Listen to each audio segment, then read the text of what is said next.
All right.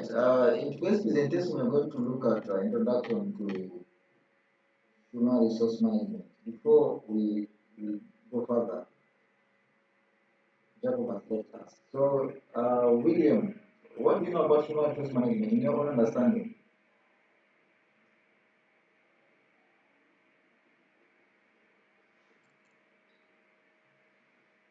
Yes, Tom. When we hear human resource management, what comes to your Yeah, mind? thank you for your question. You know, human resource management is a manpower making a man making a change in accordance with the policy that contribute to any institution outcome. Hmm. Okay. Thank you so much. Yeah. So, human resource is one of the important resources of organization. Are you getting me? Yes, I can hear you. Whether you're working with the international NGOs, whether you're working with the local, whether you're working with their companies or even universities, even a hospital, all these organizations they have components of human resource management. It's very important for you as a procurement person or as a business administrator to know what this human resource management is all about because it contributes to the growth of the organization. So by definition, before we go into definition, let us first look at what human resource actually is in terms of introduction. So in human resource, we look at the employees as assets of the organization. By assets, I mean that the organization can use them to get revenue if you are working with the company. If you're working with humanitarian organizations, the organization can use the employees to make sure that their goals and objectives are achieved by making sure that the people they are working with is able to deliver humanitarian services to the community they are serving. So in other words, human resource is basically capital you need as an organization to make sure that your activities are going on well. So by definition, we are saying that it's about the strategic approach of acquiring, developing, and motivating the organization key resource. That is the people who work in all for it. That's the simple definition of human resource. Acquiring, we're talking about the recruitment. You have to make sure that you recruit the competent people who are going to be working in the organization in terms of delivering services, either to the community or to the client. Okay. So the motivation comes in terms of training them, it comes in terms of looking after them, it also comes in terms of appraising their performance so that they contribute to the overall performance of the organization. So remember that if the organization is not doing well, it means that the employees are also not doing well. Actually, the performance of the organization is directly depends uh, on the employees the organization have. So that's a very definition of human resource management.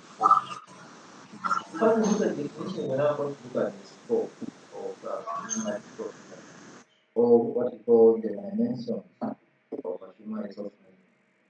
So the first scope is the personnel management. Okay. So when we talk of personnel management, it's all about administrative work, keeping records in terms of academic documents, records of employees' job performance, record of the general behavior or conduct of the employees, things to do with the payroll. It's basically administrative work.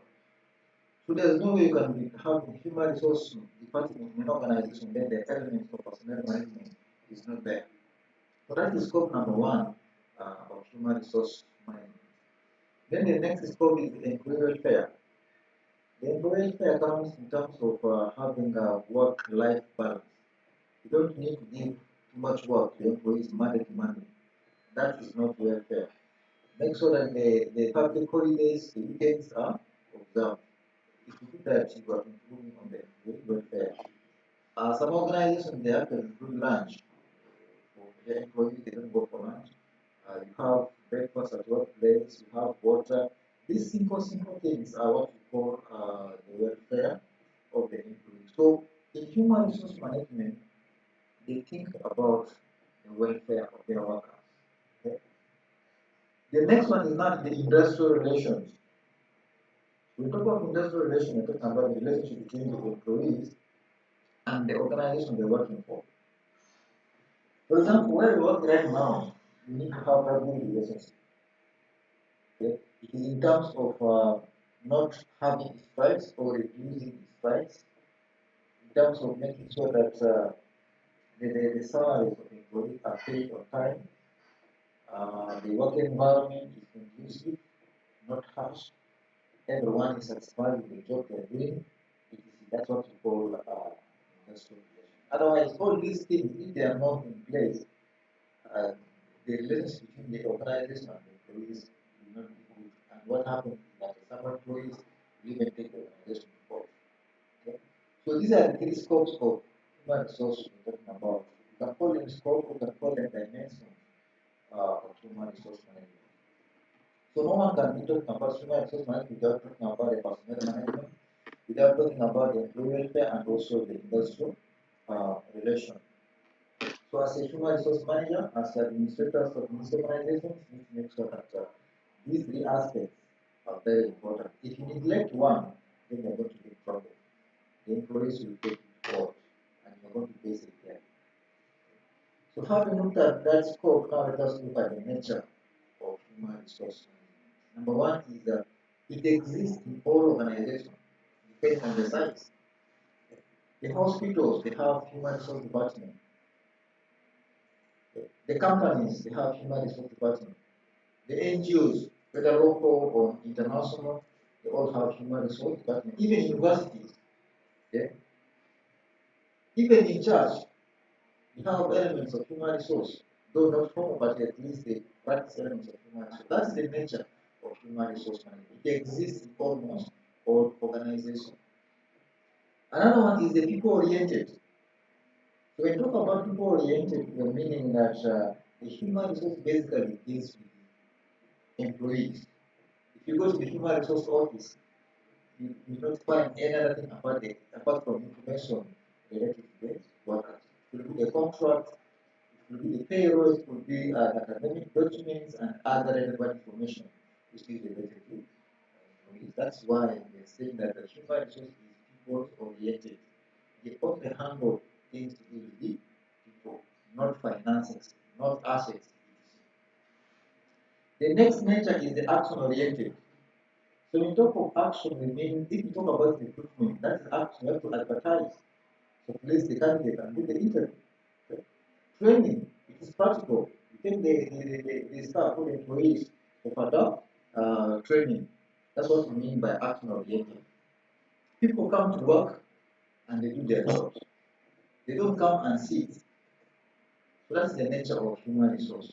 Then development, that's another nature of human resource. They make sure that the employees they are having and developed, whether financially, whether it's in terms of having skills and knowledge. I want to tell you that one of the objectives of employment is development. If you're working and then you're not developing, whether financially or in terms of accumulating wealth, then you are not. Why are you working? Okay? Why are you working? You work because you want to develop. That is the nature of human resource. You want to develop the employees you are having in terms of giving them new skills. You're living in a changing world. The environment is changing every day. If you don't develop them, if you don't update these skills, they will kick out of the office, and you don't want to do that. So human resource is to make sure that all the three aspects, all the four aspects I've talked about, explain the characteristics of human resource. There are very many. There are very many. So having looked at the nature of human resource, now let's look at the objectives of human resource. Number one is to help organization achieve its goals and mission. If you're working in humanitarian setting, what is your goal? To make sure that you deliver humanitarian services. If you're working in a hospital, what is your goal? To make sure that the patients are recovering. That is the objective. Reduce on the death rate. and increase of the recovery rate. That's your mission, that's your goal. Okay. So you cannot achieve these goals without doctors. We need doctors. We need people to make sure that the organizations can achieve their mission and goals. That's objective number one of human resource. You can be having the finances. We need people to manage the finances. You can be having the computers. You need people to operate these computers. You have vehicles. We need drivers. So you can see how important human resource department is in an organization. In other words, we call them masters of other resources. Because if you put money there on the table, that money will remain there. Okay? You need a manager to manage the finances. The next objective of human resource is team integration. In an organization, we have very many departments. And in one department, we have other sub-departments. Example, if you're working in a private company where we have a department of marketing, within the marketing department, we have the sales teams. We have the customer care team. So these are sub-departments within the marketing department. So they need to work as a team. So that is the objective of human resource management, to make sure that people are collaborating.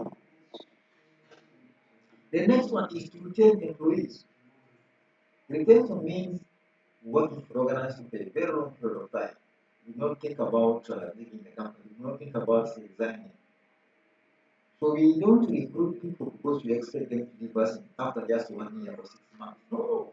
In human resource, we want to remain with them until they reach their retirement age. But we cannot do that because people have different goals and missions. When a great opportunity comes, they go. You may have another organization which is giving better salary. You cannot control that.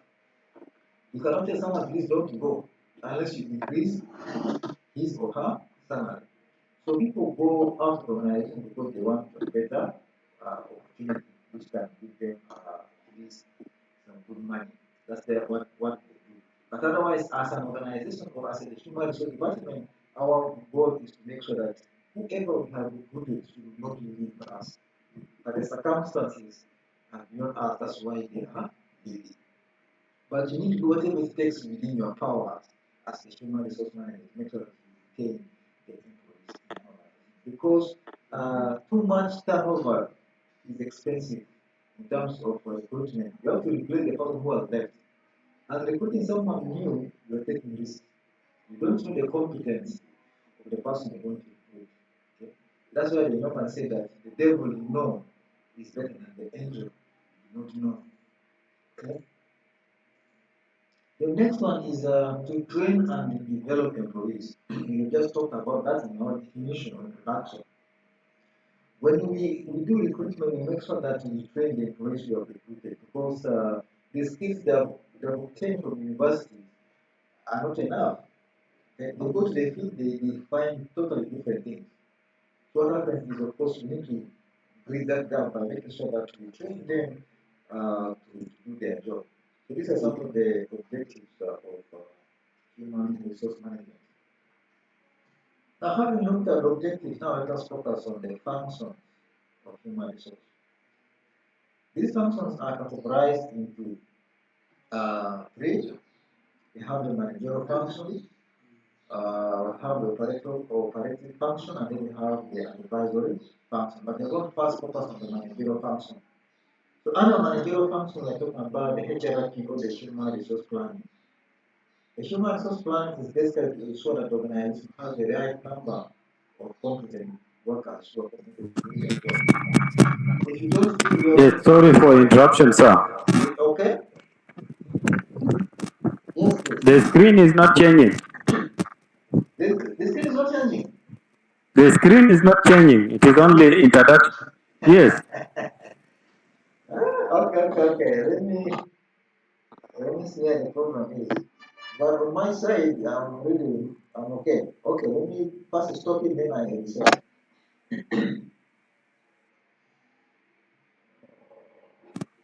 It is now fine. It is not changing. Which slide are you seeing? It's not fine. It's okay?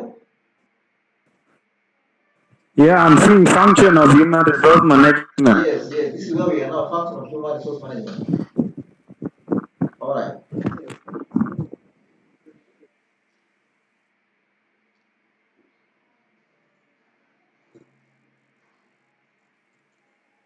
Yes, like I was telling you that these functions are categorized into three.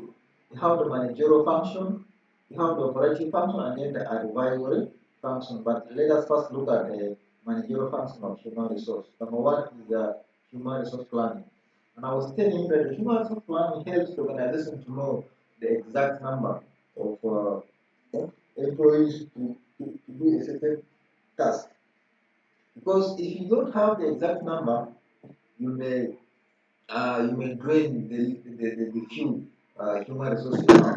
And again, having too much employees in an organization is not good. Why? Because you are going to spend a lot of money or salary on them by the end of the month. Yet you're supposed to have at least minimum number. So it's very important as human resource manager to make sure that you always have the plan before you think of the recruitment. Because if you don't do the planning properly, you may either understaff or overstaff, which is not good. The next managerial function is the control. The control is to make sure that the employees are within the organizational policies and the culture. No one comes with the different ideas. No one comes with a different code of conduct from another organization to come and implement in the organization. In terms of what they are supposed to be doing, you need to control them. Because if you don't control them, they'll come and sit in the office, start watching movies, okay? Start playing music, start TikToking. Because there's no control mechanism. The control mechanism makes sure that people, whenever they come to work, do their job. Another control mechanism you can have in place is the taking records, the arrival time and the depart time. That one helps a lot in terms of calculating how many hours the person has spent in the workplace. Otherwise, if you don't have the control measures in place, people become late. Since you don't track them, they become late to the workplace. So another control is about the performance management, or I mean the performance appraisal. The performance appraisal helps to determine whether the employees are doing their work or not. So the last one is under managerial function is the organization, putting things in order. Once the recruitment has been done, the next thing is you need to get yourself organized in terms of orientation. You need to orient the new staff, okay? Where the office is going to be, who is he or he going to report to, okay? You need to give that to the employee and also give him or her the resources needed to do the task. So these are some of the managerial functions of human resource management. The next one is now the operative function. Under the operative function, we're talking about the job analysis. It's very unfortunate that most human resource managers today they don't conduct job analysis. Okay? If they want to recruit finance, they just advertise we're looking for finance manager, blah blah blah. If you do that, you will not get the latest skills needed for finance. You have the softwares, accounting packages.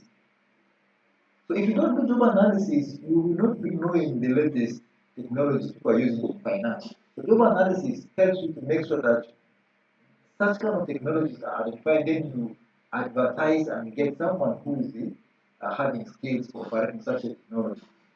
So job analysis is very important. It helps you to determine three things. The job content in terms of what the job is all about, the job context in terms of what are the requirements, the tools needed to perform the task, and then the job requirements in terms of academic qualification and then the year of experience and other additional skills. So these are the three main reasons why we conduct a job analysis. And again, job analysis helps the human resource to develop job descriptions. There's no way you can have the effective job description if you have not analyzed the job. Because the job description is the daily activity an employee is supposed to do. So that is the operating function of human resource management. Then the next one is the recruitment. Recruitment is just acquiring new staff for organizations to replace those who have retired or those who have resigned or those who have passed on, God forbid. Okay? So that's why we do recruitment. Or you do recruitment The screen when is not showing. the screen is not showing. Yeah, it is still in function of human resource management. Yes, the first one, of course, was function of human resource managerial function. Then this one is called operative function. Then the last one is called advisory function. Can you see the advisory function? Where there are No. three gentlemen. Are you seeing the three gentlemen? The photos.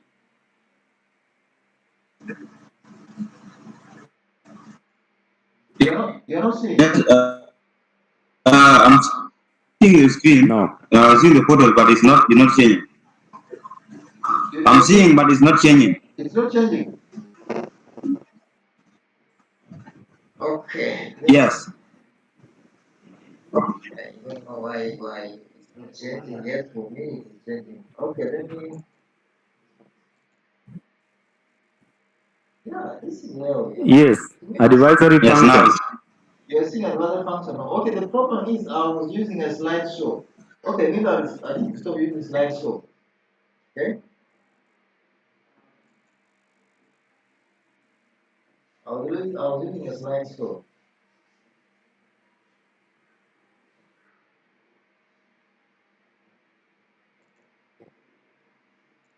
Okay, how about here? Can you see here?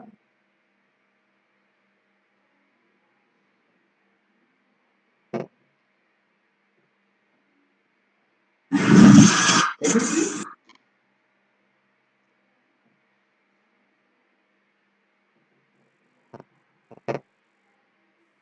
Okay, let me just continue. I don't know where the problem is, but from my side, it seems like everything is okay. So I was still explaining to you the operating function. We have already explained the job analysis. Now I was talking about recruitment. Recruitment is acquiring new employee to replace those who have retired or resigned or even who have passed on. You need to, of course, replace them. Then we also do recruitment when we expect a project. Okay? When the organization is expecting a project to implement, they do the recruitment. Then under operating function, we still have appraisal. Appraisal is the evaluation of the performance of the employees in an organization. It depends on the organizational policy. Others they do it annually, others they do it quarterly. After every 4 or 6 months, they do the appraisal. So that is basically to make sure that they identify areas of improvement in their performance. So these are some of the operating functions of human resource management. Then the next one is advisory functions. They advise the top management on matters related to employment. Who are the top management? If you work in a humanitarian setting, international NGOs, the top management normally are the country directors, the operation managers, these are the top guys, or the project managers. So you need to advise them on matters related to employment, human resource. Then we can also give advice to departmental heads, okay, concerning issues related to human resource. For example, the Department of Finance can give them advice, the Department of Procurement and Logistics can give them advice, etc.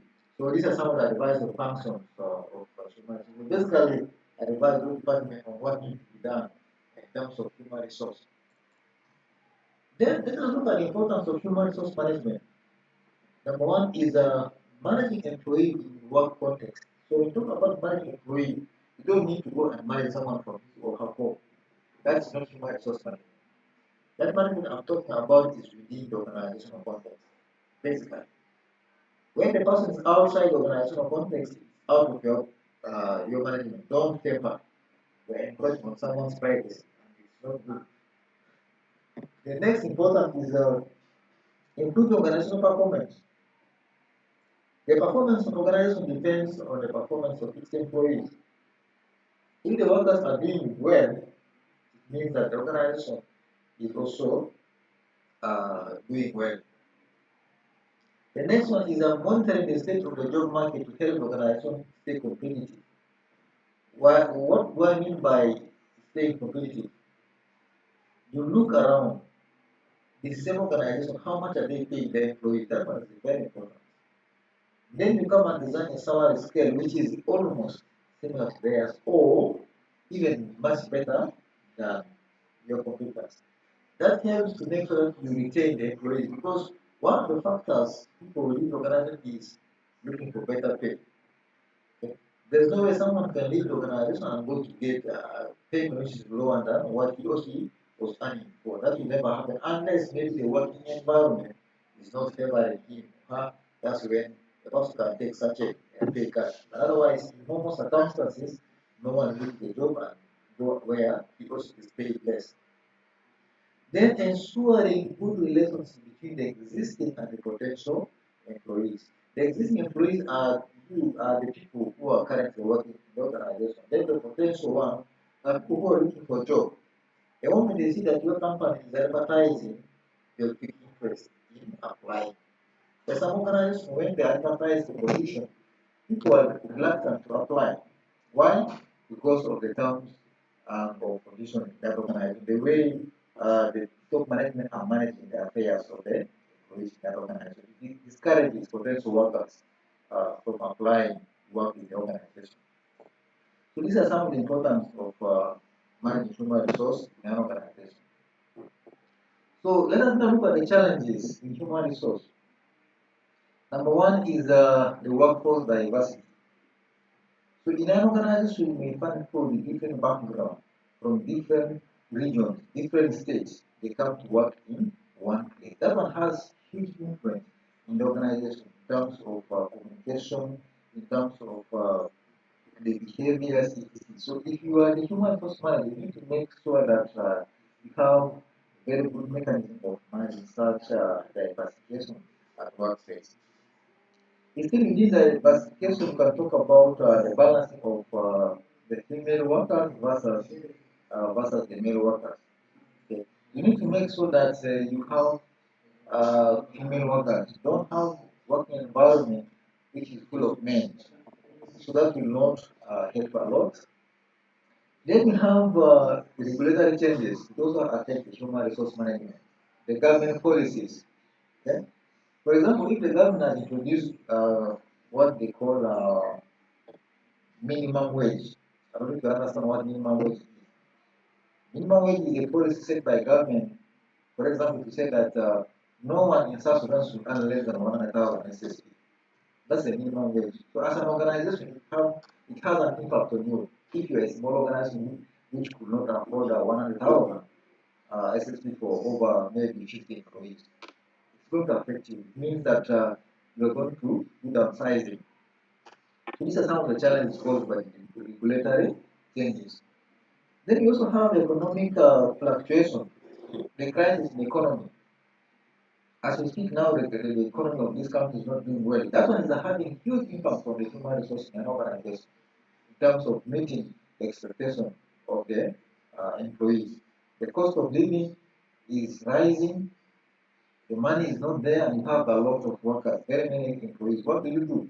So it becomes very challenging. And some employees will be thinking of either looking somewhere, but still it's very hard for them. Some of them will be thinking of having 3 or 4 jobs at the same time to make sure that they contain the pressure, okay, the financial pressure they contain. So it becomes a challenging.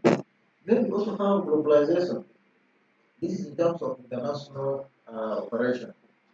You have people coming from Uganda, people coming from Kenya, Tanzania, even from Europe, working in the same organization. Okay? They come in with different behaviors, different ideas. Some of the ideas are positive, but others will be negative to the organization. So, as a human resource manager, you need to be aware of such kind of challenges. If the ideas are negative, what do you do? You need to make sure that you stick to the policy of the organization. Whoever comes from, wherever they come from, they should always be guided by the organizational policy or code of ethics. It's very important. So that's why in many organizations, the moment you are recruited, they give you the employee handbook.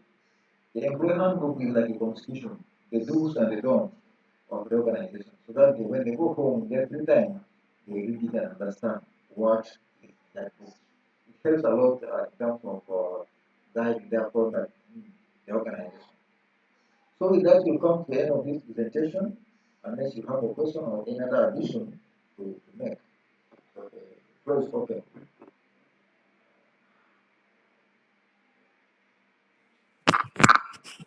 Yes, thank you so much for these wonderful lectures. What I on WhatsApp and or email so that we can be able to download them easily.